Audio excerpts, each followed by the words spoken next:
رکن قومی اسمبلی نصرت واحد نے بجٹ 2021 اور 22 پر اظہار خیال کرتے ہوئے کہا کہ بجٹ میں متوسط طبقے کی بنیادی ضروریات کا خیال رکھا گیا ہے. سرکاری ملازمین سمیت عام آدمی کی اجرت میں بھی اضافہ کیا گیا ہے.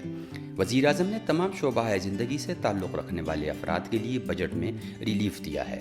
I T, construction, industry, textile sector سمیت دیگر شعبہ جات میں ریکارڈ ٹیرف چھوٹ دی گئی ہے. زراعت کے لیے کسانوں کو بلا سود 2 لاکھ تک قرض کی فراہمی تاریخی قدم ہے.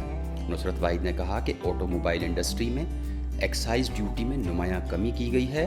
ملکی ترقیاتی اسکیمز میں 40% تک کا اضافہ قابل فخر ہے، جبکہ احساس پروگرام، نیا پاکستان ہاؤسنگ اسکیم، کامیاب جوان پروگرام جیسے بڑے پروجیکٹس کا دائرہ بھی مزید وسیع کر دیا گیا ہے، جو کہ خوش آئند ہے.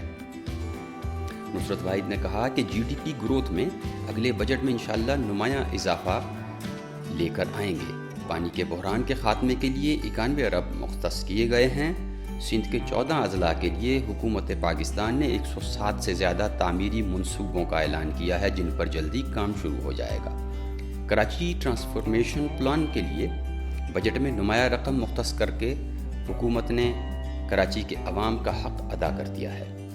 انہوں نے وزیر اعظم اور معاشی ٹیم کو عوام دوست بجٹ پیش کرنے پر مبارکباد پیش کی. وسیم احمد خان، اسلام آباد.